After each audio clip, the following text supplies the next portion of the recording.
Assalamualaikum warahmatullahi wabarakatuh. Selamat pagi Bu Aryati, selamat pagi teman-teman semua. Pagi ini izinkan kami kelompok 7 untuk mempresentasikan hasil kerja kelompok kami, yaitu tentang teori humanistik. Sebelumnya izinkan kami untuk memperkenalkan diri terlebih dahulu. Yang pertama ada Azari Hasya Amanda, yang kedua ada Kanisya Zahra, yang ketiga ada Ayuning Skarbitanti, dan yang terakhir yaitu saya, Ciro Gemilang Solehan. Baik, langsung saja kita ke materi yang pertama, yaitu tentang definisi teori humanistik.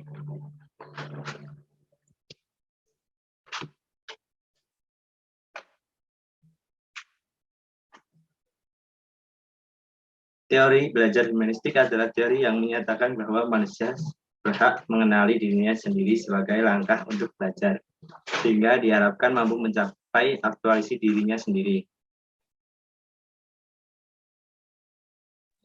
Kemudian yaitu ciri-ciri teori belajar humanistik.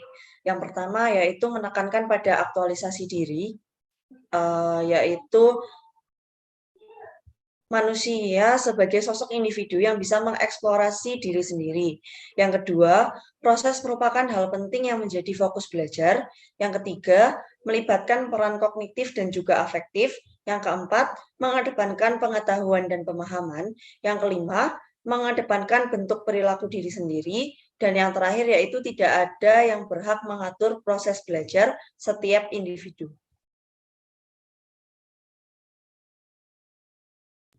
Selanjutnya ada macam-macam teori belajar humanistik, yaitu yang pertama ada teori belajar Arthur Combs, merupakan kegiatan yang bisa dilakukan di mana saja dan menghasilkan sesuatu bagi dirinya.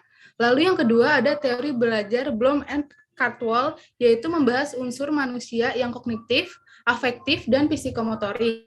Yang ketiga ada teori belajar menurut Carl Rogers, yaitu pada proses belajar ini dibutuhkan sikap saling menghargai dan tanpa prasangka antar individu yang sedang belajar dan pihak yang memberi pembelajaran. Lalu yang terakhir ada teori belajar menurut Maslow, yaitu belajar merupakan serangkaian proses yang harus dilalui untuk mengaktualisasi dirinya.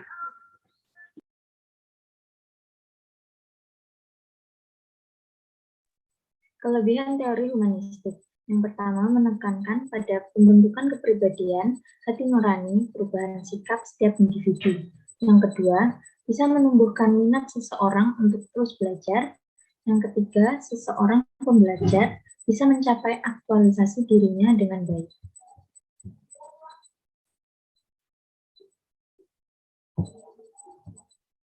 Selanjutnya, kekurangan teori belajar humanistik.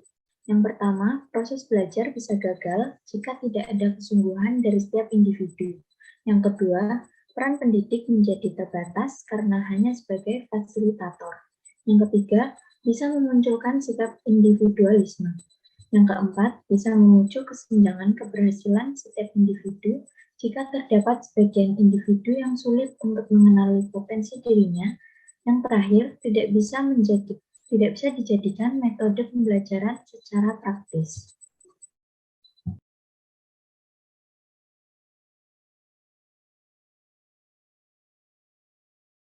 Kemudian ada pun contoh penerapan teori belajar humanistik di kelas. Yang pertama yaitu guru dapat memberikan reward kepada peserta didik yang telah berhasil melakukan suatu hal. Kemudian peserta didik perlu dihindarkan dari tekanan pada lingkungan sehingga mereka merasa aman untuk belajar lebih mudah dan bermakna. Yang ketiga yaitu beri kesempatan kepada peserta didik untuk mengembangkan kemampuan dirinya agar peserta didik itu dapat mendapatkan pengalaman belajar.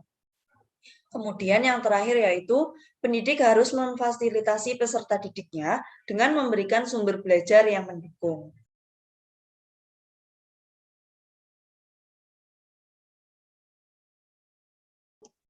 Demikian tadi presentasi yang dapat kami sampaikan. Kurang lebihnya mohon maaf. Billahi taufiq wal hidayah. Wassalamualaikum warahmatullahi wabarakatuh.